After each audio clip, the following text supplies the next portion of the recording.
com 12 anos. Os que participam conosco, né, através do Exército de São Miguel, também outros, em outros momentos já dei o testemunho, contando que eu com essa idade, de 10 a 15 anos, eu me afastei da graça de Deus. Né? É a idade, eu lembro que tem em Gênesis escrito assim, o ser humano desde a adolescência é inclinado para o pecado. Isso. E realmente, quando essa fase que o menino Jesus se perdeu, 12 anos, é a fase que a gente costuma se afastar, né? E realmente eu me tornei escravo a partir de 10 anos, descobri sozinho, e o inimigo atacou na área da minha sexualidade, né? Eu me tornei escravo para valer do pecado da masturbação. Né? Então aí era revista, enfim, e eu fiquei viciado mesmo nisso. A princípio eu não tinha muita noção do certo e do errado, mas quando eu comecei a entender que era errado, Vai continuar, tranquilo, tranquilo. A partir de quando eu comecei a entender que era errado, foi uma luta para vencer esse pecado. E aconteceram, Guto, 2 acidentes gravíssimos. Hoje eu tenho essa visão do porquê que esses acidentes aconteceram, né? Que quem sofreu mesmo foram meus pais, coitados. Nossa Senhora. Que sim, serviu também para um aprofundamento de fé, uma conversão da minha família inteira. Mas com 12 anos aconteceu de eu brincando com os meus primos. Hoje eu sei que isso foi Deus me trazendo de volta, né? Brincando com os primos, meu primo disse, olha, ganhei um relógio novo. Aí eu falei, nossa, então vamos usar esse cronômetro aqui para fazer uma brincadeira. A gente corria, quem subia no negócio mais rápido e tocava na lâmpada alta lá. Aí foi chegando outro primo. Essa brincadeira tá sem graça, vamos fazer uma coisa mais criativa. A gente foi lá para a área da casa do meu avô, que era perto da casa desse meu primo. Aí juntou tanto primo, acho que uns 7 primos juntaram, e a gente disse, vamos fazer o seguinte... A gente sobe nessa laje, sobe na outra laje mais alta, vem pelo cantinho da caixa d'água, passa para a árvore e da árvore desce no muro. Quem fizer isso mais rápido vai ganhar. Aí meu primo com relógio novo, com cronômetro, começou a marcar, né? Aí eu fui, bati o recorde. Aí ninguém bateu. Tem um primo meu que ele é ligeiro, parece um macaquinho.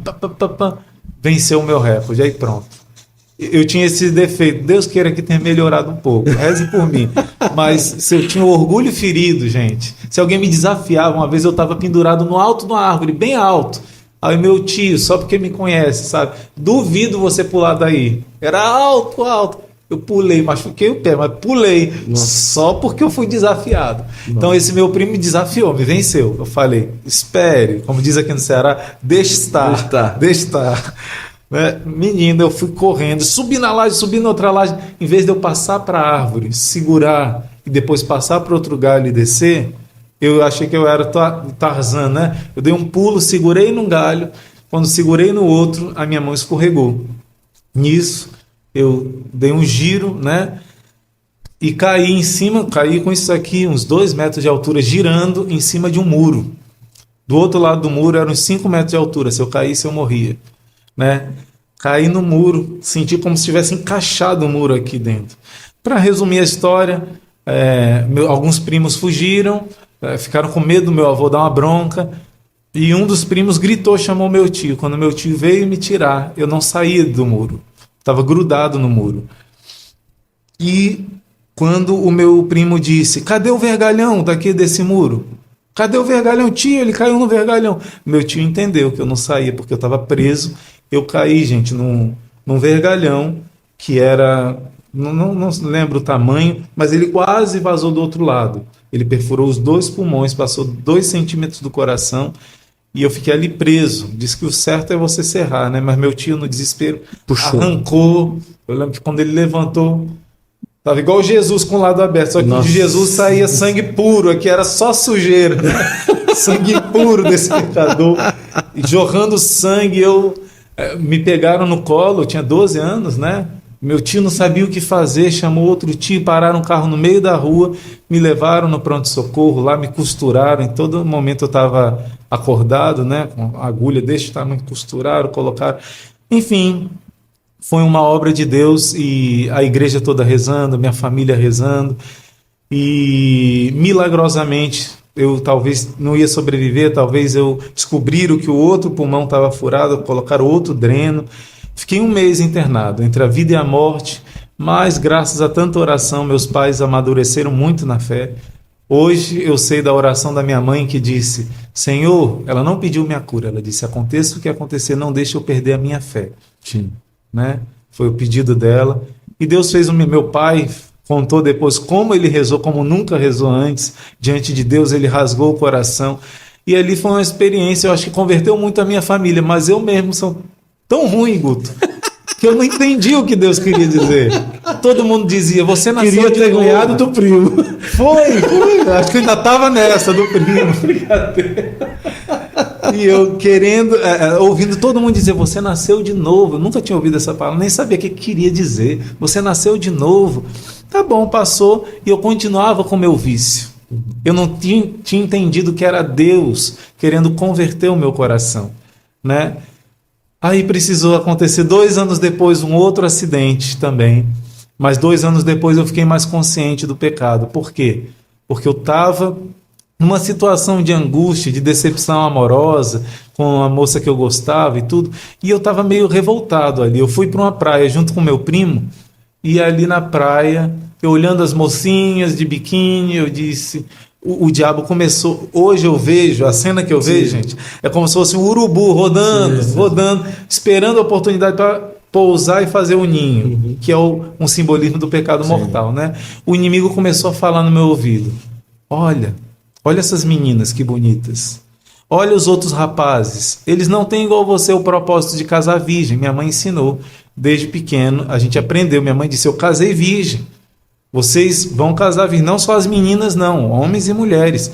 Ela ensinava o que a igreja ensina. Muitos católicos hoje não sabem que isso é ensinamento da igreja, que é pecado mortal, né? Pecado da fornicação. E eu tinha um propósito: eu vou casar virgem. Mas com 14 anos, nessas decepções, eu olhei e disse: quer saber? O diabo falou, né? Seja igual aos outros. Os outros rapazes são felizes. Eu vou ser igual aos outros rapazes. Eu vou também, não vou casar virgem, não. Eu vou ser namorador. Eu era muito tímido, né? Eu era mais feinho do que eu sou hoje, era mais dentuço, eu tinha muita vergonha. Alguma menina que eu gostava não falava de jeito nenhum, era muita vergonha. E eu falei: quer saber? Vou vencer essa timidez, vou namorar, vou fazer isso. Me decidi que eu não ia casar virgem. Eu tenho certeza que o pecado mortal não é só quando a gente pratica o ato, Jesus ensina, né? E ali eu decidi pelo pecado. Decidi de romper com os mandamentos de Deus. Consciente, porque eu sabia, né, que era errado. Sim. E, gente, naquele dia, naquela hora, a praia mais perigosa do Brasil, dizem, Itacoatiara, é na ponta da Baía de Guanabara, né? Então, as ondas são tão fortes que lá que tem os campeonatos de surf e tudo. Eu nem entrei naquela praia braba, mas dei uma entradinha assim de leve, estava de bermuda, tectel, molhou um pouco a bermuda. Aí falei com meu primo: vamos dar uma volta. Eu queria namorar, né? Vamos dar uma volta. Ele me mostrou uma pedra grande, Pedra do Pampo, quem conhece lá em Itacoatiara. Eu fui subindo, e ele foi me mostrando o lugar onde ele pulava. Mas meu primo sabe nadar, desde pequenininho fazia natação, se garantia. Quando ele foi mostrar, o limo não escorregava onde a gente pisava na pedra. Mas por causa da bermuda que foi molhada, escorregou. Quando chegou no pé, uma parte lá, o limo molhou e ficou escorregadio. Eu escorreguei na parte que meu primo dizia que ele pulava. Quando eu escorreguei, ele pensou que era brincadeira minha. Só que a praia estava em alta ressaca, com ondas grandíssimas. E quando eu escorreguei, sabe aquela cena que você está caindo de um prédio e você diz assim: não, isso não está acontecendo. Sim. Isso é mentira, isso é um sonho, daqui a pouco eu vou acordar. A minha sensação era essa: não, isso não está acontecendo, sabe? Quando eu escorreguei, meu primo depois disse que eu escorreguei a única parte das pedras que não tinha marisco. Senão rasgava tudo, minhas pernas, nádegas, rasgava tudo escorregando. E ali eu escorreguei e comecei a tentar nadar contra as ondas para dar a volta na pedra. Era grande, era a distância, né? E não era a forma certa. Depois o meu primo explicou que quando ele mergulhava, quando o mar estava mais tranquilo, ele subia ali mesmo pelas pedras. E do outro lado tinha um caminho também mais fácil. Mas eu rapidinho cansei, não consegui, nem meu braço não aguentava mais, eu não sei nadar direito. Aí meu primo viu que era sério, comecei a afundar, comecei a gritar: socorro, e afundar. Aí meu primo Um abraço no meu primo, no meu primão, Cadu. Se Mas não foi o que ganhou no muro, não, né? Não, foi engraçado. O primeiro acidente foi na família da parte de mãe. Né? E foi motivo até de conversão, de fé, Olha crescimento só. para esses primos. E Mas depois agora a foi na parte parte de pai, né? Que são menos primos, mas esse meu primo que é da minha idade, é um primo irmão, né? Um abraço para Cadu. Se não fosse ele, eu não estava hoje falando. Ele não pensou duas vezes em dar a vida dele por mim ali, né? Então ele mergulhou, ele ficou tentando. Meu pai ensinava: meu filho, se um dia você estiver se afogando, não tenta segurar na pessoa, porque senão você vai matar a pessoa e morre os dois. Aí eu lembrava disso na hora, mas não tinha onde eu segurar. Eu afundava, eu segurava nele, eu dizia: não posso segurar. Eu segurava, bebendo água, e eu vi que encheu de gente em volta da pedra, né? Muita gente mesmo, estava acostumado a ver muita gente morrendo lá quando está em ressaca.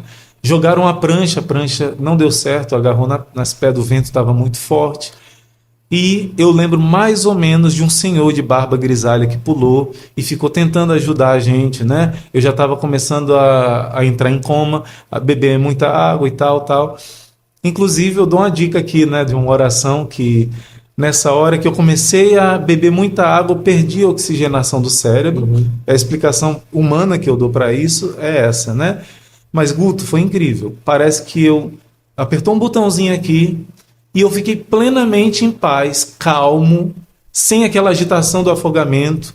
Meu primo disse que teve uma hora que ele tentou me subir pelas pedras, estourou o joelho dele todinho e a onda derrubava nós dois, né? E eu caía batendo com a cabeça várias vezes nas pedras e afundava. Ele conseguiu me puxar. Ele e esse senhor, eles iam morrer junto comigo. Não tinha outra, né? Mas, de repente, ficou tudo em câmera lenta. Eu me via subindo e olhando para o céu. Depois eu descia, ia sumindo o céu, ia sumindo. Depois eu subia, mas eu comecei a conversar com Deus, como se eu estivesse assim, com você, tranquilo. Comecei a conversar com Deus, plenamente consciente. Falei: Senhor, mais uma vez, né? E quando você está morrendo, todos os seus sonhos assim passam rápido. Nossa, eu vou morrer sem fazer isso. A sua vida assim passa rápido. E como na primeira vez eu não contei, tinha uma oração. Esses dias eu descobri que uma mulher que três naufrágios que ela passou, ela não morreu. Do Titanic ela passou e ela tinha essa oração, provavelmente a mesma que eu tinha. Muitos dizem que essa oração não tem base de verdade, não tem base histórica. Mas eu experimentei várias vezes na minha vida a eficácia dessa oração. E hoje eu entendo por quê. Que é a oração da Santa Cruz. A oração da Santa Cruz diz: você não vai morrer de repente, você não vai morrer afogado, você não vai morrer queimado. Foi encontrada no túmulo de Jesus. Não existe uma base histórica se é verdadeira essa oração. Mas o fato é que eu não sabia que um dia era a cruz de Cristo que estava me perseguindo, que me amava. Que um dia eu ia me tornar irmão da Santa Cruz, do Instituto Hesed da Santa Cruz e da Bem-aventurada Virgem Maria do Monte Carmelo. Não é a oração da Santa Cruz, mas é a fé na cruz de Cristo. Hoje eu entendo isso. Mas essa oração fazia essa promessa. Na primeira vez eu lembrei. Falei: Senhor, será? E teve um milagre. Nessa segunda vez, de novo, eu lembrei da oração da Santa Cruz. E eu pensei: Senhor, mais uma vez, não é? Mas eu disse, eu não tinha medo de morrer. Os meus pais, minha mãe era catequista, professora de religião. Então ela ensinava sobre o céu de uma maneira tão maravilhosa que eu dizia assim: mãe, eu quero morrer logo para ir para o céu, por que a gente não se mata? Aí ela diz: não, meu filho, não, porque você só vai para o céu se cumprir a sua missão. Se você se matar, você não vai para o céu, né? Ou corre o risco de não ir, então tem que cumprir sua missão. Aí eu entendo Terezinha, que disse para a mãe dela, né? Mãe, eu quero que você morra, porque eu quero melhor para você, o céu, né? Então eu não tinha medo de morrer, nem na primeira vez, nem na segunda. Mas nessa vez eu falei: Senhor, será que novamente vai a promessa daquela oração? Olha a dúvida, né? São Tomé: será? Seja feita a tua vontade. Eu lembro que eu rezei, me entreguei nas mãos de Deus, né? E nessa hora eu apaguei completamente. Só um parêntese aqui: essa oração da Santa Cruz, em outros momentos, ela diz que se uma pessoa estiver em ataque de epilepsia, ou estiver grávida para dar à luz, você faça a oração do lado da pessoa e a pessoa em ataque epilético vai ficar boa na A hora. oração, ela diz, como o senhor falou aí. Ela diz essas Eu promessas. não vou morrer né? de repente. Não vai morrer subitamente, não vai morrer afogado. Tá, não mas vai morrer a oração queimado. o senhor vai ensinar, não, pro pessoal? Posso terminar tudo aqui rezando. No final a gente combinado. coloca aqui. Então, combinado. Vamos No lá. final. Aí, uma vez tinha uma pessoa na rampa da igreja, deu crise epiléptica, né? Tava ali caída, se tremendo. Falei, oração da Santa Cruz. Peguei, coloquei do lado, rezei. Na hora, Guto, a pessoa ficou bem. Uma vez aqui, uma pessoa deu ataque epilético. Irmão João da Cruz estava próximo, irmão Bernardo Maria disse, é epilepsia, porque às vezes a gente não sabe se é coisa do inimigo, Sim, já sim. tem muita, né? Aí o irmão Bernardo, é epilepsia, são sinais de epilepsia. Eu falei, alguém tem oração da Santa Cruz? O irmão João da Cruz, eu tenho aqui. O irmão João da Cruz colocou do lado, leu. Na mesma, o irmão João da Cruz ficou assustado. Como realmente o negócio funciona. Né? Fecha parênteses. Nessa hora, gente, que eu já estava, não tinha mais o que fazer. O meu primo disse, ele já tinha perdido esperança de viver. Ele, sabendo nadar, já tinha gastado as forças. Esse senhor que estava com ele, eu lembro com a barba grisalha, que Deus abençoe esse homem, né, que a gente se encontre no céu um dia, com a graça do bom Deus. Eles iam morrer também junto comigo, né? E quando não tinha mais o que fazer, Deus mandou um helicóptero da equipe de salvamento que estava inaugurando aquele dia. Nossa. Não inaugurar naquela hora, mas estava inaugurando o serviço de salva-mar. Eles iam pousar na Barra da Tijuca, não tinham lugar para pousar. Tinha um outro helicóptero lá no heliporto. Então eles foram dar uma volta. Quando deram a volta, viram a confusão e jogaram a rede, né? Jogaram aquela rede, pegaram a gente, tal. Tentaram me reanimar, eu parecia que estava morto, não dava reação nenhuma, estava em coma, e o meu primo com o joelho todo estourado ali, ele viu que eles fizeram, isso aqui não tem mais jeito, né? Já era. Meu primo, quando viu aquilo, ele tinha uma mágoa de Deus, né? Porque com 9 anos o pai dele morreu de câncer. Eu e ele tínhamos 9 anos nessa época, o pai dele tinha 34 anos, e ele dizia que não acreditava mais em Deus, não queria saber de Deus, não acreditava em céu, em nada. Mas nessa hora ele disse, Deus, se você existe, salva o meu primo. Se ajoelhou e pediu. Na mesma hora que ele pediu, eu tive reação, né, de colocar água para fora, e eles viram que eu estava vivo e me levaram no helicóptero. Meu primo forçou eles levarem a ele, eu não tinha espaço no helicóptero, mas ele disse, vocês não vão levar meu primo se eu não for. E ele foi junto, né? Enfim, quando eu cheguei no hospital em coma, o meu pai, olha a importância de um pai que ama os seus filhos, que dá a vida pelos seus filhos. Meu pai chegou, eu em coma, ele no meu ouvido começou a falar, filho, seu pai está aqui, está tudo bem, não se preocupa não. E começou a dizer, meu pai já tinha trabalhado em hospitais, já tinha feito isso com outras pessoas e via as reações, né? Começou a falar comigo, a presença do pai, né? E o senhor escutava? Ainda não. Eu lembro como se fosse uma coisa escura, distante, um sonho assim longe, e eu fui começando a ouvir aos poucos. Foi vindo, sabe? Eu fui acordando com essa voz. Fui saindo daquela escuridão. De repente, acordei, me levantei de uma vez. Pai, essa vez foi pior que a outra. E ofegante assim, meu filho, calma, meu filho, calma, meu filho. Meu pai me acalmou. Precisei fazer um outro furo. 9 anos, hein? Pois é. Não, eu tinha 14. Ah, já tinha 14 anos. Aí eu fiz um furo em cima do outro furo antigo, do buraco aqui. Coloquei outro dreno, fiquei uma semana e tanto no hospital. E todo mundo de novo dizia, você nasceu de novo. A mesma cena se repetindo. E eu falei, não é possível. Alguma coisa Deus quer me falar. Porque quase... muitas coisas foram parecidas com a primeira vez. Alguma coisa Deus quer me falar. Depois disso, que foi com 14 anos, que eu fiz o encontro de adolescente, não sei se fiz antes ou depois, comecei a ler o Novo Testamento e eu comecei a entender. Alguma coisa Deus quer me falar. Alguma coisa. E aí que hoje eu entendo. O Guto perguntou sobre a questão da adolescência, o pecado. Sim. A questão da castidade, gente. Foi no dia que eu que eu me decidi para me desviar de Deus. Nesse dia Deus disse, espera, chacoalhou lá na água, graças a Deus, senão o que seria de mim se eu tivesse, sei lá, um filho com uma pessoa, outro filho com outra pessoa, destruído minha vida, afastado igual Jonas da vocação que Deus me chamou, o sonho de Deus para mim, tudo ia ser destruído quando a gente decide desobedecer à lei de Deus, né? E ao contrário, quando teve tudo isso, eu parei, refleti, comecei a ler o Novo Testamento, comecei a ter minha experiência profunda, me senti amado, minhas carências, senti amado pelo amor de Deus. Aí eu comecei a ter experiência com não, né? Nessa época não. Aí eu fui para o encontro de adolescentes, trabalhar no encontro de adolescentes, no EAC. Quando eu fui trabalhar, eu ainda não tinha vencido esse pecado da masturbação. Eu consegui, quanta vergonha, gente, para confessar. Eu pensei que toda vez que o padre olhasse para minha cara, ele ia pecador, miserável, e ele ia me ver fazendo aquele pecado. Era tanta vergonha para confessar esse pecado, que eu confessei uma vez, fiquei um bom tempo, pela primeira vez sem cair, mas depois caí de novo. E eu fui para um encontro de jovens e fiquei na dúvida se eu podia comungar ou não, né, tendo cometido esse pecado. Aconteceu os 2 acidentes, eu estava mais consciente, buscando viver a castidade, mas eu tinha caído. Aí eu disse para Jesus, sabe aquele encontro de jovem que está todo mundo cheio de euforia de Deus, cheio de empolgação, chorando, se emocionando? Eu falei, não é possível que o Senhor não... Eu estou arrependido, Senhor, deixa eu confessar, deixa eu comungar e tudo. Aí eu falei, Senhor, se eu não puder comungar, porque eu não tinha ainda um esclarecimento tão... Né? Minha mãe é professora de religião, mas você não costuma conversar essas coisas com sua mãe, né? Então, eu disse, me dá só um sinal, um sinalzinho que eu saio dessa fila da comunhão. Gente, Deus ouve.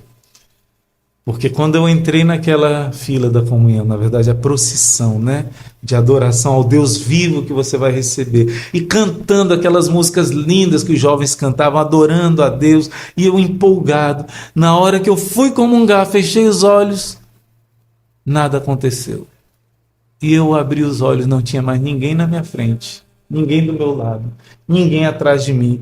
E eu fiquei era uma quadra, né, de escola, eu fiquei perdido assim, falei, como assim? Olhei para frente, a ministra da Eucaristia disse assim, acabou, não tem mais, as partículas hóstias consagradas acabaram, ela fez o sinal. Eu fiquei, meu Deus, Deus deu o sinal. Depois disso, Guto, eu fiz uma boa confissão. Depois dessa confissão, o Senhor me curou na minha sexualidade, na minha afetividade. Depois eu tirar esse bloqueio do pecado mortal, e depois comecei a ler a Sagrada Escritura, a missa foi meu segundo grande encontro com Deus. Na missa, Jesus, quando eu lembro a minha experiência, se eu visse a hóstia consagrada sangrando, jorrando sangue, e Jesus sendo pregado na cruz, não mudava nada para mim. Sim. Do que eu estava tendo experiência na missa. Eu entendi que a missa era o sacrifício de Cristo, me amando, sacrificando, sofrendo por mim. Eu entendi que as minhas carências, as rejeições, os meus vazios, Jesus sofreu por mim, Jesus sofreu comigo. Não era um Deus sentado num trono, enquanto eu sofria. Ele lá reinando, enquanto eu aqui apanhando.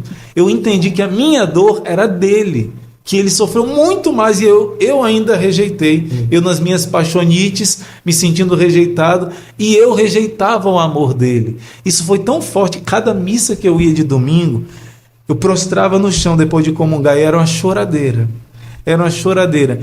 Eu comecei a sentir o amor de Deus tão forte que eu digo assim, como é que uma pessoa pode continuar viva sentindo o que eu estou sentindo? Sim. Eu pensei que eu explodi. Sim. Eu falei, meu Deus, o que deve ser o céu? Porque eu me sentia tão preenchido pelo amor de Deus. Depois que eu me arrependi, tirei o bloqueio do pecado. Olha. A minha experiência com a Eucaristia, a partir daí, a Eucaristia passou a ser, de modo absoluto, o centro da minha vida. Eu provei para mim mesmo qual é a igreja certa, porque acreditar na Eucaristia, pronto, a partir daí tudo mudou. Então, benditos acidentes. Ai, Jesus! Benditos acidentes.